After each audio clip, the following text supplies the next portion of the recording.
start some slides, right? Yeah. Yeah, cool. Yeah. Great. Go for a second. Brilliant. Thank you very much, Herb, and thank you for having me today. So my name's Max Lines. I'm the General Manager of Uber in Manchester, also in charge of our UK expansion. So Herb, talking about meeting me, he also asked me to talk about my personal story. I always think my personal story is a bit boring because I grew up in New Malden, which is not the most exciting place. I went to university, and then I went and joined a consultancy like Alex. In fact, this is probably the most exciting picture I could find from my time at Bain, where I got to go to a diesel reciprocating engine conference in Cologne on my own. But things did get a bit more exciting. I had a bit of a kind of existential crisis where I said, look, I haven't really done anything. I don't have anything to show for my life. So after about 4 years, I quit and I moved to Uganda in East Africa.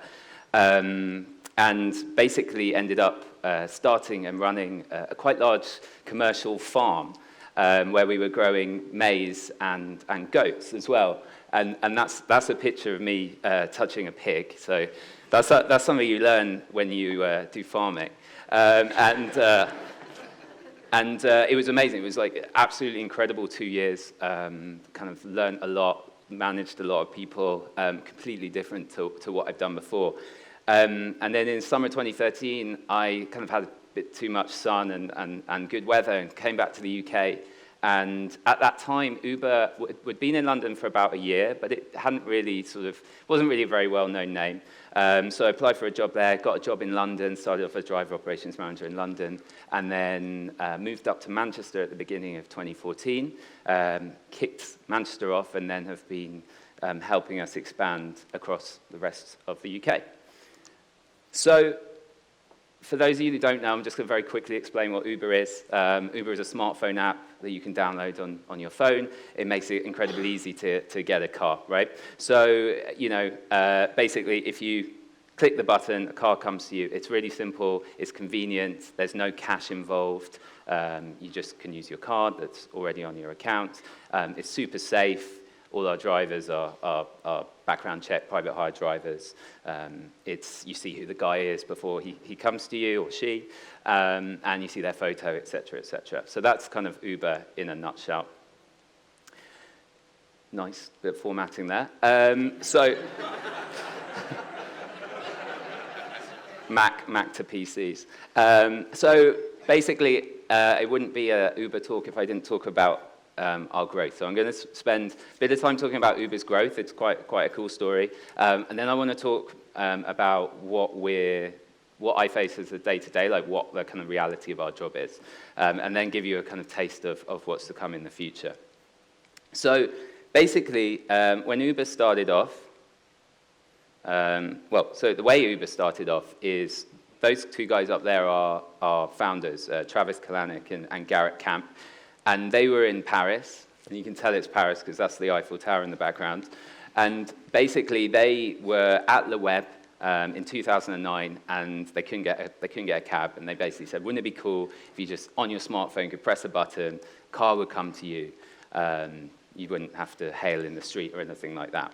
So they took that back to SF, and basically, in June of 2010, almost 5 years ago, 5 years next week, Uber was created. And this is, I think, like week 2 of Uber in San Francisco.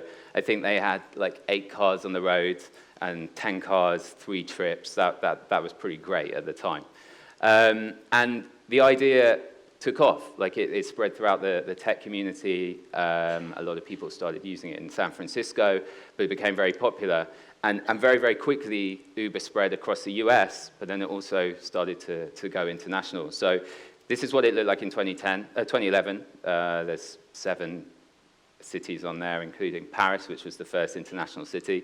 And then 2012 started to spread more across the US and Europe. 2013, we spread into Asia, Australia. 2014, it starts to get quite bright. And then 2015 now, we're actually in 311 cities and 57 countries doing millions of trips per day. So that's always going up. I mean, it's the pace that we've grown, even since I've been here in the last 18 months, has basically been phenomenal. And so one thing that's interesting as well is I think sometimes people think, oh, wow, Uber's like massive now and that's it. But there's a huge amount of growth to come. And, you know, San Francisco was our first city. And last year, when I was in London, London was like a small fraction of the size of San Francisco. But then we kind of really went for it in London. And then by this year, you'll see that SF had grown 2 times, which is pretty respectful. But London had grown 7 times. And London is now, in Uber terms, in terms of number of trips, about the same size as SF. But San Francisco is 1 million people, and London is 8 million people. So we feel like there's still quite a way to go. And the bit that I care most about, because I'm involved in UK expansion, is basically moving out across the UK. So Manchester, I started probably a year ago now. And then we're also in Leeds, Birmingham, and thankfully Newcastle, as of 2 or 3 weeks ago, makes this being here slightly easier for me. And so it's the next thing I wanted to speak about is basically what I think the reality of our job is like, and that's what we call our partner drivers, basically. These are the people that basically run our business. And I feel like the reality of our job is like 80 to 90% supporting and working with our drivers. So I just wanted to talk a bit about some of the like cool stories and sort of some of the interactions that I've had with these guys. So this guy, I absolutely love him. His name's Newman. He was the first ever Uber, he took the first ever Uber trip in Manchester last year. And he's literally the nicest guy you'll ever meet. Like, I absolutely love him. And I asked him what he loved about Uber. Like, why did he join us on the first day? The first thing he said was, I like that it's fair. Okay, so in the world of private hire, like, you get this favoritism going on.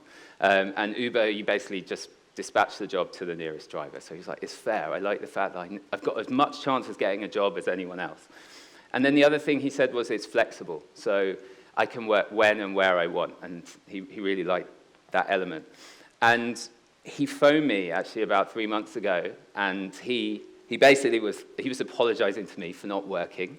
I was like, don't worry about it. And he was like, I'm really, really sorry because my brother's been ill. And I'm the only one who can take the time off to like take his wife to hospital in Halifax, and I've been doing that a lot, so I hope you're okay with it. And I guess at the time, that's when it really hit home to me. Like, we talk about, oh, this is great, you have freedom and flexibility and that sort of thing, but then there are actual times when that really does matter to people. Another thing, we've got a picture here from one of our partner appreciation events, as we call them. And basically, what we do is we get people, kind of all our Uber drivers together, and some food and do a little talk and that sort of thing.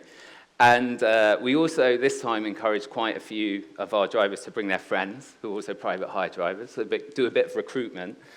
And at the end, I had this one guy come up to me, and he was like, yeah, so I'm not actually going to join Uber at all. I was like, great, like, you've had some food and stuff, that's fine. And he was like, but the one thing I want to say is that my boss is now, at my current company, is now really nice to me, and he always says hello to me. And I didn't get that for 10 years, so it's really cool that Uber's here, because you guys have made him be nice to me. So, I don't know, at the time I was like, yeah, that's a touching story. The best thing about that story now is he actually did then join Uber a few months later to kind of like add the icing on the cake. But yeah, it's just really nice that, you know, you come into markets where I feel like a lot of people are a lot of people already in the market say, oh, Uber's coming in. But I do actually think for drivers in particular, it's hugely beneficial. And one final thing I just wanted to talk about is because I think we talk about rider safety and how Uber is very safe for riders, but a huge part of it as well is driver safety. And like the world of private hire is actually quite a dangerous profession. Like lots of bad things can happen to you. You get stuff, for example, like runners. Now, a runner is basically where you go from A to B and the customer just runs off at the end. You don't get any money. It sucks because you basically lose that whole trip. Drivers are carrying cash so they can get robbed. People get beaten up. It's generally can be quite an unsafe profession. And the great thing about Uber is, number one, you don't have the runners anymore because people are already prepaid. Well, actually, you can still run off, at the end of the ride if you just want to run, but you're still paying. So drivers love that. Drivers aren't actually carrying cash anymore, so they're not really a target so much. And when people sign up to the Uber platform, obviously they're providing their email address and their name. So there's a bit more of a kind of we know who each other is, and there's a bit more trust. And a lot of drivers say to me, "Oh, I feel a lot more relaxed driving for Uber, or it's a lot less stressful." But fundamentally, what it means is these guys are a lot safer. And what I'm hoping this means for the future, and what we're really pushing this year, is hopefully it's going to bring underrepresented groups into the world of private hire. For example, women. There really is a very small proportion of women who drive private hire. And it would be something that we're really, really trying to push this year to get more and more women involved. And I think with this safety aspect of Uber, it makes it a much more appealing profession. Okay, so I want to talk about what's next for Uber.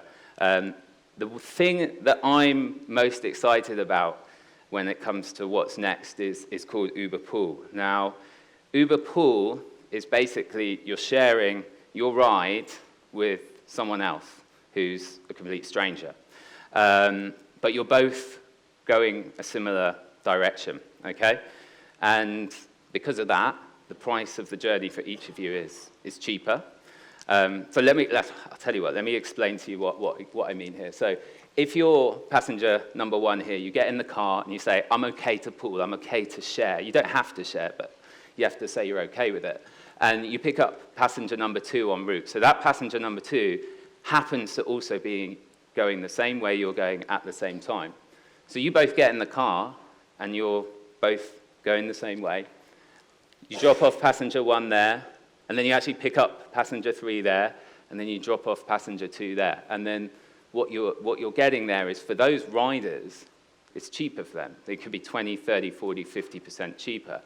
For the driver, it's great as well, because he's now 100% utilized. He always has a passenger, which means he's always getting paid, which means they're getting more money. And the thing I was thinking when we were speaking from Bristler, I was like, there's a great partnership here where basically your passenger number one has a beard and passenger number two is into that. I don't know if drop-off passenger number one happens. Maybe that drop-off one and two happens at the same time. I don't know, but I think there's some great potential there. So coming back to that, so why is this so great, And I think the very obvious thing is, where before you had two cars, you've now got one car, okay? So you're actually removing the number of cars that are on the road. And, if I look at cities like Manchester and look at London, they're incredibly congested, and getting more cars off the road is a great thing. It will reduce pollution as well. The other thing is, as you bring the price down of a journey and it becomes so cheap, you actually start to challenge whether people actually need a car altogether, right? If it becomes so easy for you to actually get around, book an Uber, the Uber's there in 2 minutes, and your ride is so cheap, do you actually need your own vehicle? Because you only use that car 4% of the time. Do you actually need to have that? And so what we've started to see in the US is people actually selling their cars, and therefore you don't have so many people parked up at work and that sort of thing. And there's some crazy statistic that something like 15% of our cities are car parks. So if you can start to remove the underutilized vehicles, you're starting to free up your cities. Maybe you can put a park in or something like that. But it's as you start to really sort of challenge people on whether they actually need a vehicle and whether they could just use Uber all the time, you really start to see a lot of benefits in your cities. The final thing I wanted to talk about is, it's funny when you were talking about Uber for X, Alex, because I hate that term. But, I think, Uber has got very well known for moving people around, and I think the logical next step is to think, well, if you can move people around, you can move sort of other things. Uber clean. Be a good panel after that, wouldn't it? So one of the big things that has launched is in LA and SF, and actually Barcelona as well. It's called Uber Fresh. And this is basically food delivery, but using the current driver network that we have. So we teamed up with local restaurants, sort of a few select local restaurants, and basically delivering to you at your desk, essentially. And there was some anecdote I was told quite recently about people actually queuing at a deli in LA and then also ordering Uber Fresh at the same time, and then the Uber Fresh getting to you before you get to the front of the deli, which seems weird that people would do that you'd be like ordering 2 lunches at the same time, but I think it makes a point. So anyway, that's kind of to give you sort of like an insight into what's to come from Uber. And basically, I'd just like to say thank you very much for having me. I know I'm the last speaker on today, so I appreciate you staying here to the end, and thank you very much.